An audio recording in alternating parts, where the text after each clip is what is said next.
with a magma carousel right hand, and the pagoda is running an Artemis double lumberjack once again on their left, and a carousel manticore right with a flare on the back. Alrighty, moving over to the Mad Hatters here. We have the sultry Argonian Bard, piloted by Zuka. Again, we have a triple Artemis set up on the left side and a Gatling mortar on the right. The other ship for the Mad Hatters today is the Glory Hogger, piloted by Matissimo. And again, it has the two Artemises on the outer wings, coupled with the Mercury up top in the center position. And then it has a close-range inner wing side with a Gatling and mortar. We already have some shots All right, going I'm hearing down here, Sammy. explosions. So. What are you seeing here, buddy? Oh god, I was looking at the things with you. Alright, we're just seeing some long-range engagements coming over from the Gents.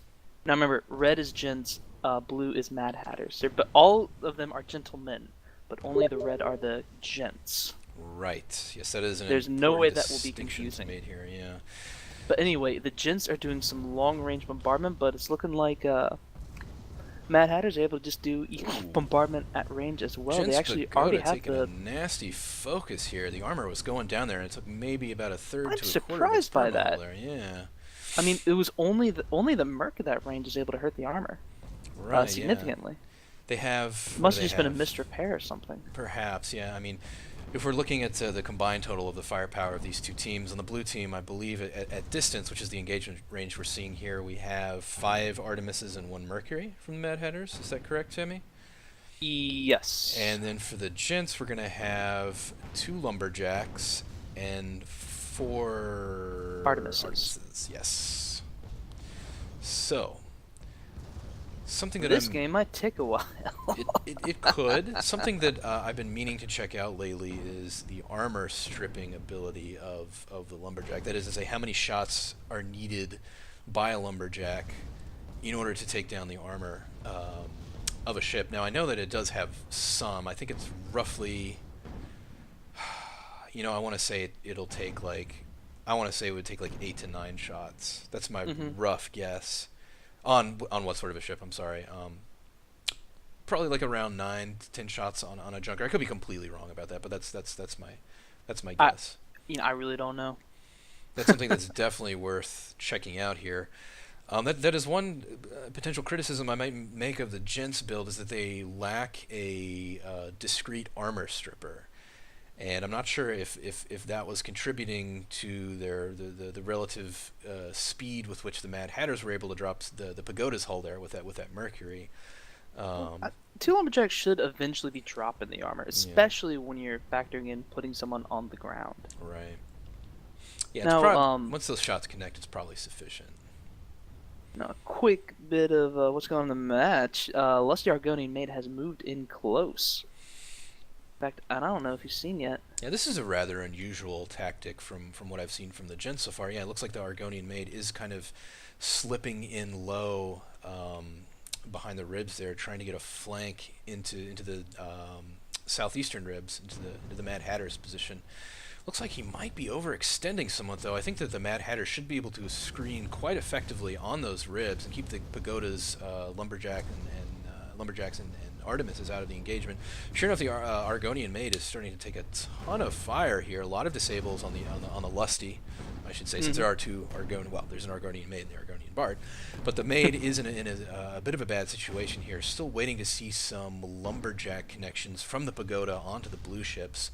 Not really seeing any as of yet. Just a lot of disables and armor damage on the Argonian Maid there, Sammy. It has armor is though on fire, but I think Lusty Argonian Maid is going to be able to escape through that tower. We're seeing a lot of missed shots. He has lost the spot. Yeah, Tar is checking the perspective here from the Argonian Maid. It looks like that Tar will obscure the Maid from the view of the Bard, so hopefully that'll take some of that triple Artemis pressure off there. The Glory Hogger, however, is still in a firing position, putting down some sporadic Artemis and Mercury fire there. So we can see the Argonian Maid falling back a little bit closer to the left side arcs of the Pagoda, and the Mad Hatters are quite content to just hang out in the ribs there.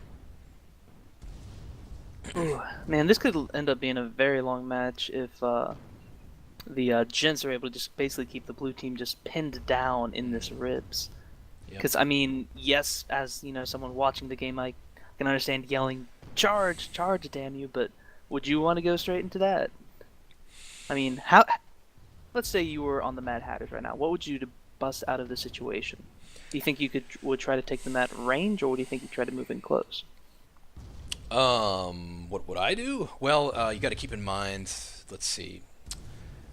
You know, I mean, you know, I tend to favor a more aggressive style here, and the blue, the Hatters do have the wind advantage here, the weather gauge, so to speak, because as we know, or as we just learned from from Squash in his casting, we know that the wind moves from south to north, and sure enough, if Oh, you wait a minute. Galleon's almost down. They've lost the armor. They're not getting the oh repair. wow, Oh, wow, goodness, what was going on with the repairs on that Galleon? completely missed that there, but succumbing to that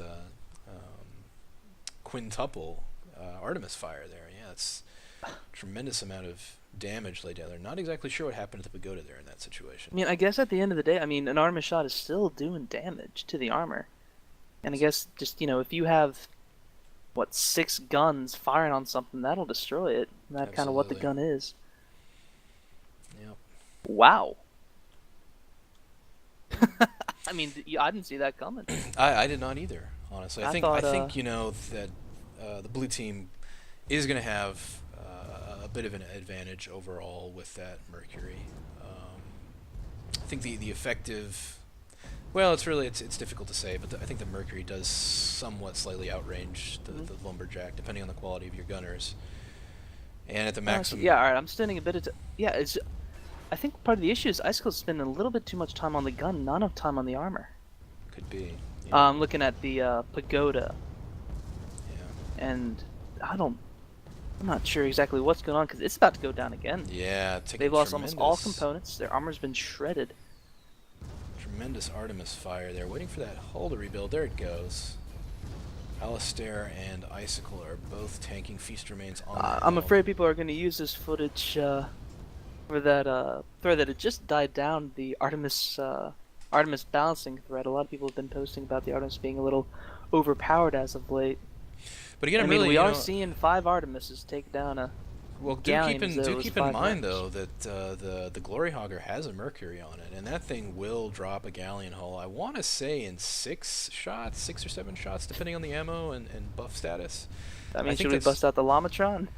yeah, we should the Lomatron for our If viewers there's a out there. break, Yeah, we really should because those are very interesting statistics to have. Something that we in the Ducks use is a really cool little spreadsheet that was made by one of our members, Ilmatar, and it gives basically how many shots you needed Lamatar.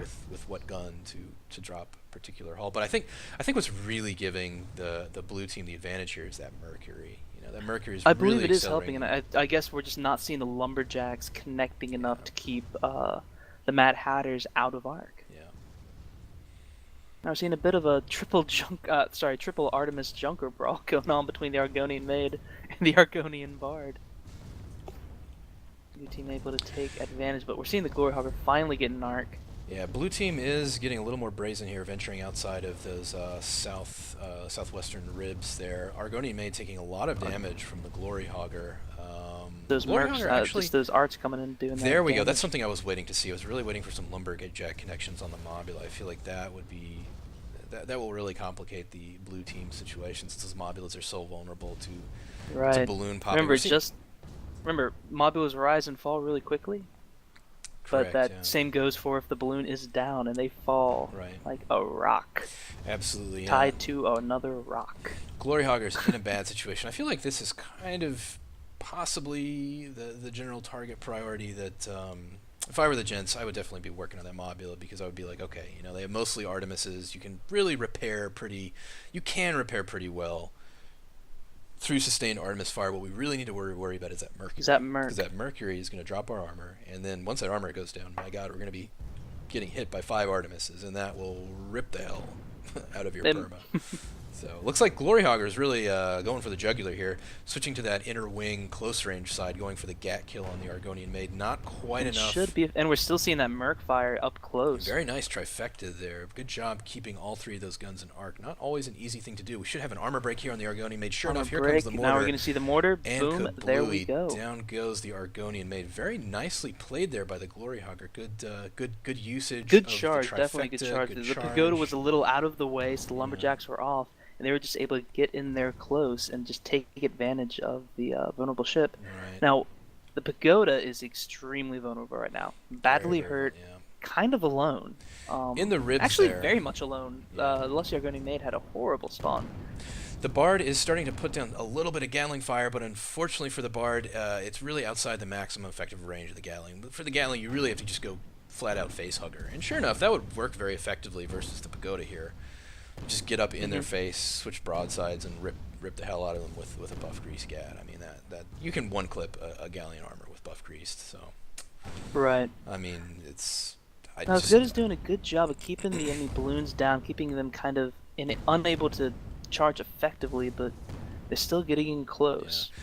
I just, arm time, guys. You gotta take advantage of that arm time. If I were the Bard, I mean, of course, I'm taking a look at the engines here, and sure enough, they are having engine problems. Gloryhogger has gotten in. He's gotten his close range. There you go. Yeah, And- Gloryhogger got the right down idea he there. goes. Got the right Oh no, idea Lusty there. Argonian Maid is just now arriving to the fight. Good job by Matissimo Every captain tries to. closing there. Oh wait, they might finish this kill real quick. One of the things you can get with the Mobula is if you surprise them, it's a great way to pick up a quick kill because Mobulas generally have kind of different crew repairs. You don't have someone just babysitting the armor because you're so focused on the kill. Right. And I think we saw that a bit with that damage gun on Gloryhogger. However, Argoni made in a horrible position and oh Goodness gosh. gracious, the Mad Hatters. Well, I'd certainly take back everything I said about the Mad Hatters I was somehow being... I was trying to gently ease you away from your. Well, I mean, Clearly I've never bias seen them towards the play, and Gents this of is Mad this Hatters. is the first time I've ever seen them play competitively. So Well, I mean, if you look at the names on the Mad Hatters, these aren't new players. These aren't even new to competitive scene players. certainly We not, have certainly not. Matissimo. I mean, Captain Roy is an engineer on one of the ships. Yeah. So I mean, No, we have I a mean, lot of it's- experience It's over definitely on the Mad Hatters. it's definitely true. we're seeing But it. a team is more than the sum of its players. But obviously, the Of course. Hatters are the Hatters are really making a strong showing here. So Now, the Lusty Argoni Maid is getting some good long-range damage on the Gloryhogger. I just don't think the Magma Carousel is a little awkward in my opinion, especially on the side of a junker.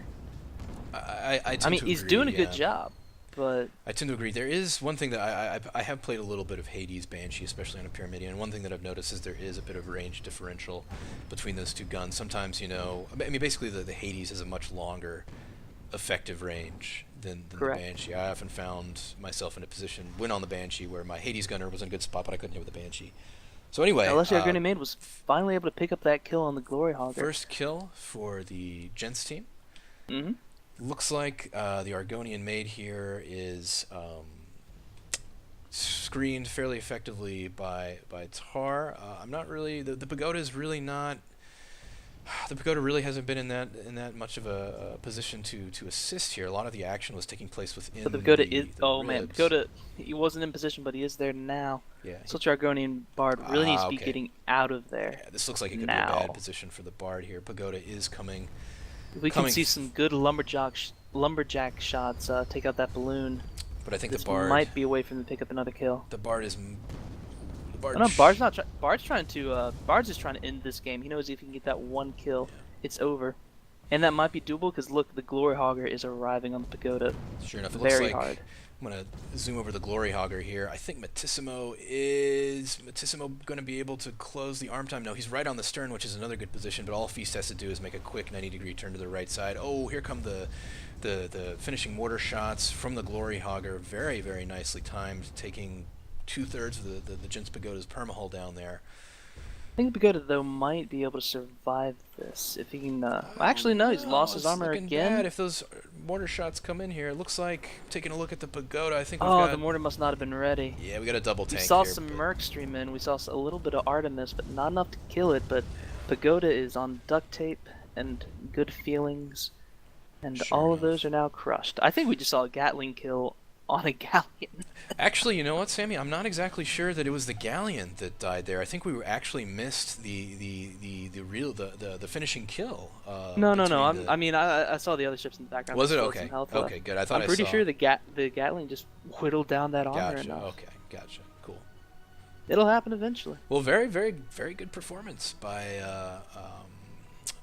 by the Mad Hatters. I mean, very effective use of terrain, using those ribs to keep the big guns of the pagoda screened. Very, very good performance from them.